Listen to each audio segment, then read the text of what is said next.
प्रिय मित्रों, हरितालिका तीज व्रत की कथा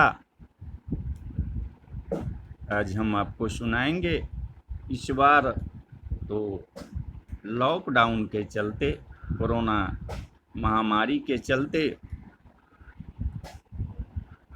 मंदिर बंद ही है।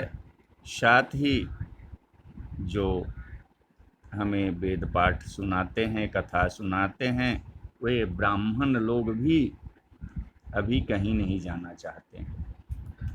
तो पूजा पाठ तो घर में ही बैठ के मनाना है। तो आज हम आपको हरितालिका तीज व्रत की पौराणिक कथा कहेंगे। ये कथा सुनने से ही आपको मनोवांछित फल मिल जाएगा। भगवान भोलेनाथ और माँ पार्वती यहाँ पर प्रसन्न होगी। यह कथा बहुत पौराणिक है। आप घर पर बैठकर इस कथा को अगर सुन लेंगे तो कोई ज़रूरी नहीं है कि कथावाचक ही आकर कहे, आप सुन लीजिए तो भगवान भोलेनाथ और माँ पार्वती आपको मनवांछित फल देगी। भाद्रपद शुक्ल तृतीया को हरितालिका तीज व्रत की संज्ञा से विभूषित किया गया है। इस व्रत का महत्व आज से नहीं अपितु प्राचीन समय से। इसका मुख्य कारण यह है कि इस व्रत को विवाह से पूर्व करने से मनोवांछित पति की प्राप्ति निसंदेह होती है तथा विवाहोपरांत इस व्रत को करने से स्त्रियां अखंड सौभाग्यवती होती है तथा सभी प्रकार के सुख एवं ऐश्वर्यों को प्राप्त करती है। व्रत करने वाले को चाहिए कि सूर्योदय से पहले उठकर भगवान का स्मरण करे, फिर नित्य क्रिया से निवृत्त जैसे शौच, दंत धावन, स्नान तथा संध्या बंदन आदि से निवृत्त होकर जहाँ पर शिव पार्वती का पूजन करना और कथा सुनना हो, वहाँ शिव पार्वती के पूजन के लिए केला, बंधनवार आदि से सुसज्जित एक छोटा मंडप बनावे। उसी में अपने बंधु बांधवों के साथ बैठे और आचार्य अगर मिले तो उन्हें बुला ले, नहीं तो कथा अपने आप सुन ले, चाहे कथा कह ले।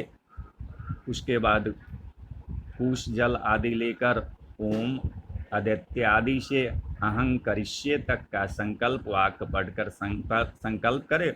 फिर हाथ में अक्षत फूल लेकर मंदारमाला इस मंत्र से पार्वती जी का ध्यान करे। आगच्छ देवी तथा राज्य सौभाग्य दे आदि मंत्रों से आचमन करावे।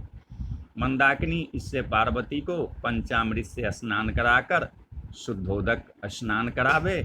वस्त्र युगम इस मंत्र से वस्त्र का जोड़ा चढ़ावे। चंदनीनम इस मंत्र से चंदन लगावे। रंजिते इस मंत्र से अक्षत देवे। माल्यादिनी इस मंत्र से फूलमाला चढ़ावे।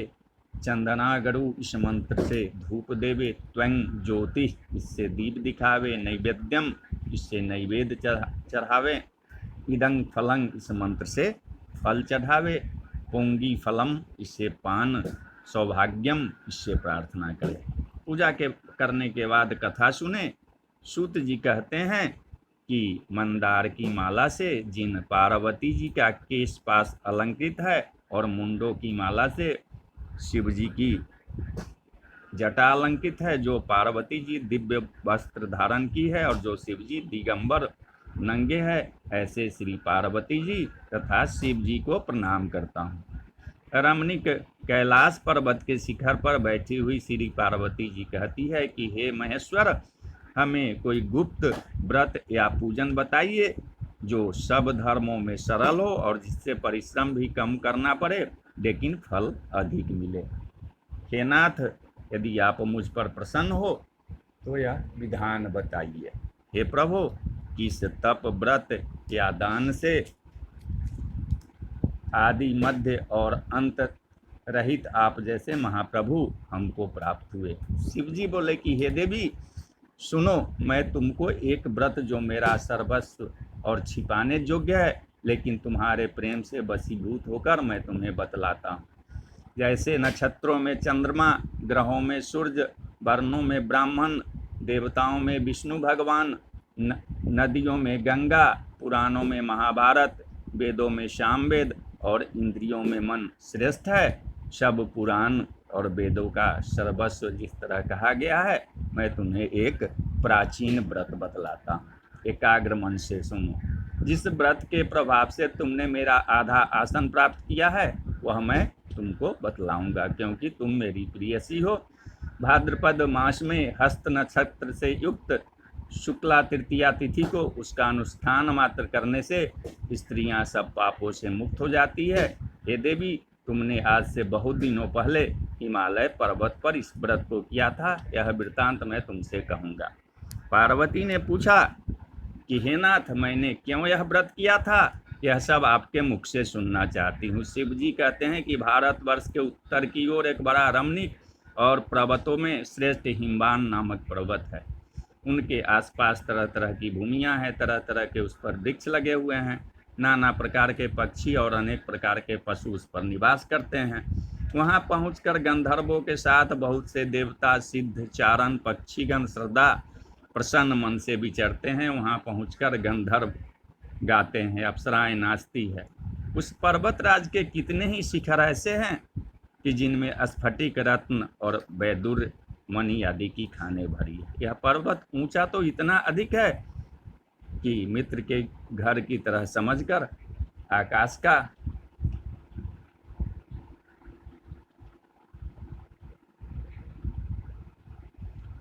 का स्पर्श किए रहता है।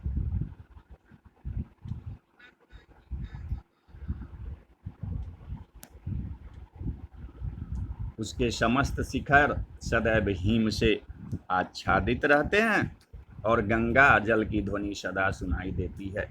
हे पार्वती, बाल्यकाल में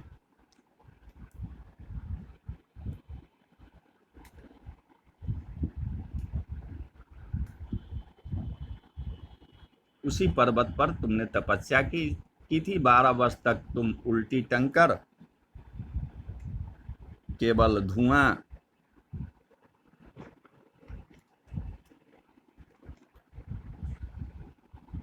पीकर रही। 64 वर्षों तक तुमने सूखे पत्ते खाकर रहे।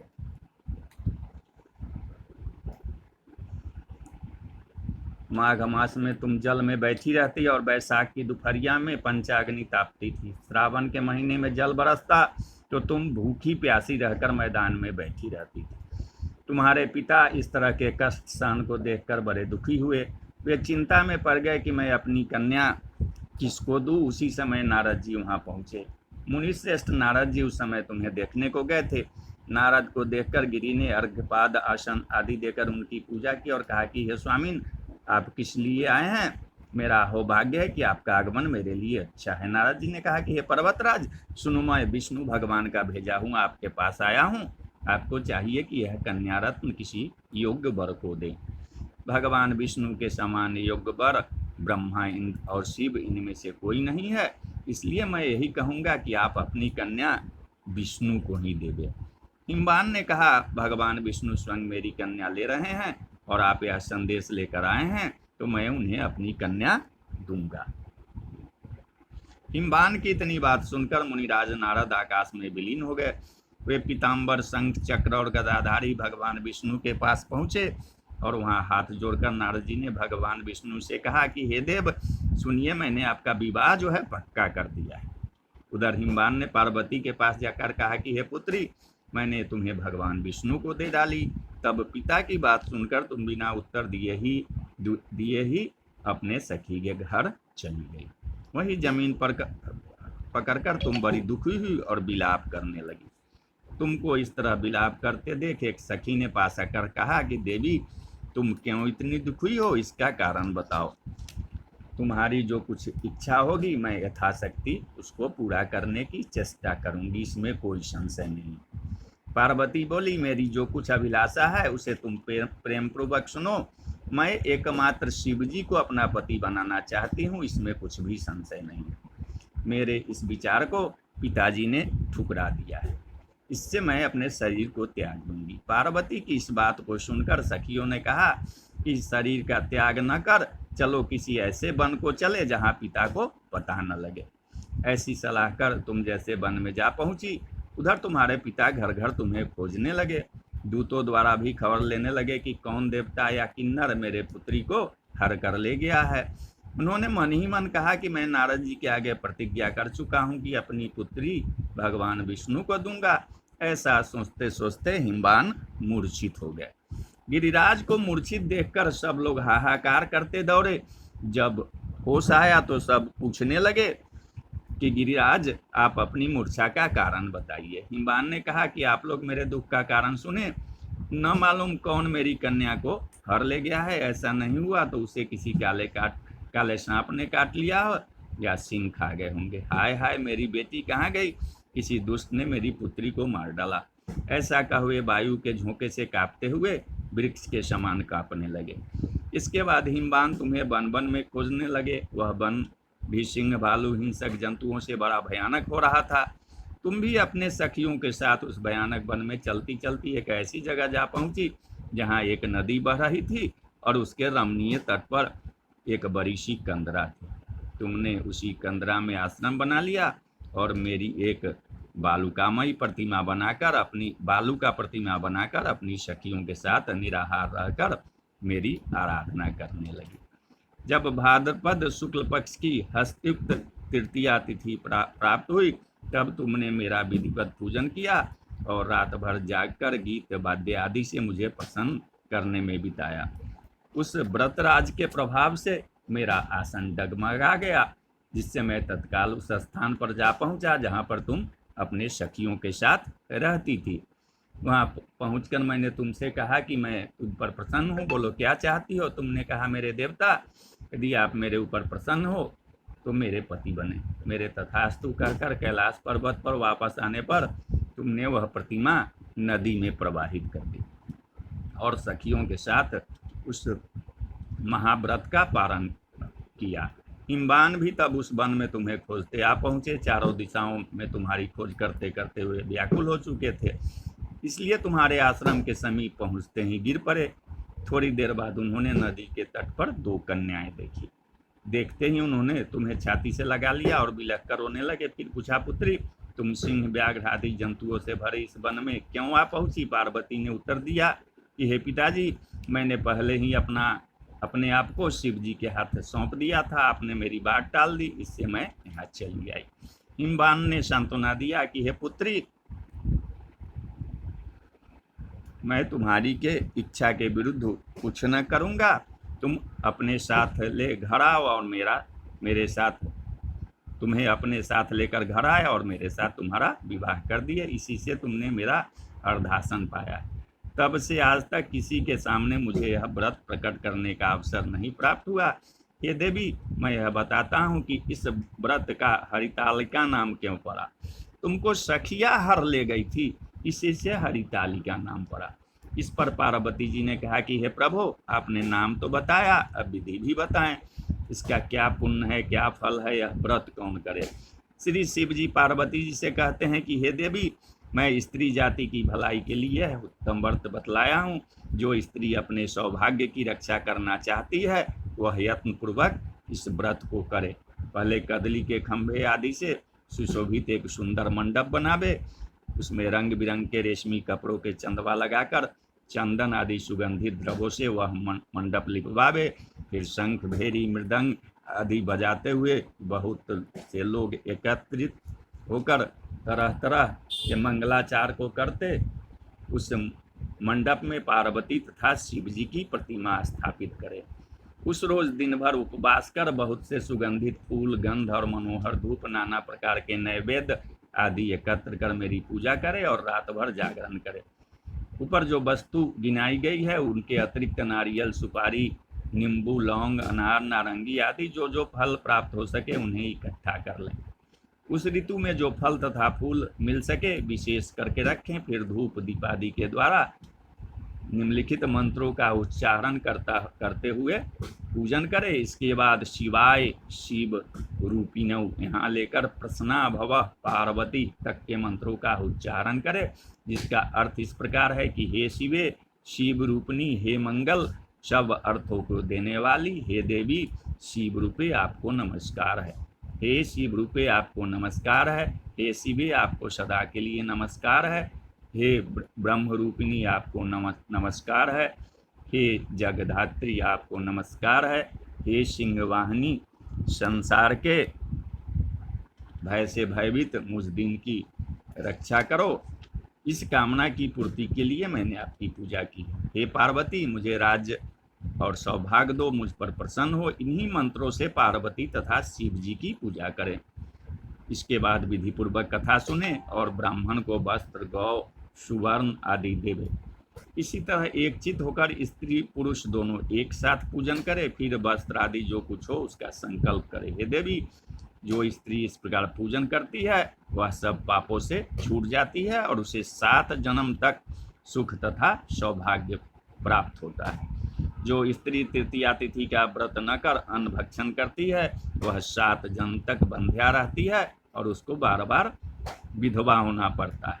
वह सदा दरिद्री, पुत्र शोक से शोकाकुल, स्वभाव की लड़ाकी, सदा दुख भोगने वाली होती है। और उपवास न करने वाली स्त्री अंत में घोर नरक में जाती है। तीज को अन्न खाने से सुकरी, फल खाने से बंदरिया, पानी पीने से जोंक, दूध पीने से सांपिन, मांसाहार करने से बाघिन, दही खाने से बिल्ली, मिठाई खाने से चींटी और सब खाने से मक्खी होती है। उस रोज सोने से अजगरी और पति को धोखा देने से मुर्गी होती है। इसलिए हर स्त्रियां व्रत अवश्य करे। दूसरे दिन सुवर्ण, चांदी, तांबा तथा बांस के पात्र में अन्न भरकर ब्राह्मण को दान दे और पारण करे। जो स्त्री इस प्रकार व्रत करती है वह मेरे समान पति पाती है और जब वह मरने लगती है तो तुम्हारे समान उसका रूप हो जाता है। उसे सब प्रकार के सांसारिक भोग और सायुज्य मुक्ति मिल जाती है। इस हरितालिका की व्रत कथा मात्र सुन लेने से प्राणी को 1000 अश्वमेध और सैकड़ों वाजपेय यज्ञ करने का फल प्राप्त होता है। हे देवी, मैंने यह सब व्रतों में उत्तम व्रत बतलाया जिसके करने से प्राणी सब पापों से छूट जाता है। इसमें कुछ भी संशय नहीं। कर्पूर गौरं करुणावतारं संसार सारं भुजगेन्द्रहारं सदा वसन्तं हृदयारविन्दे भवं भवानी सहितं नमामि।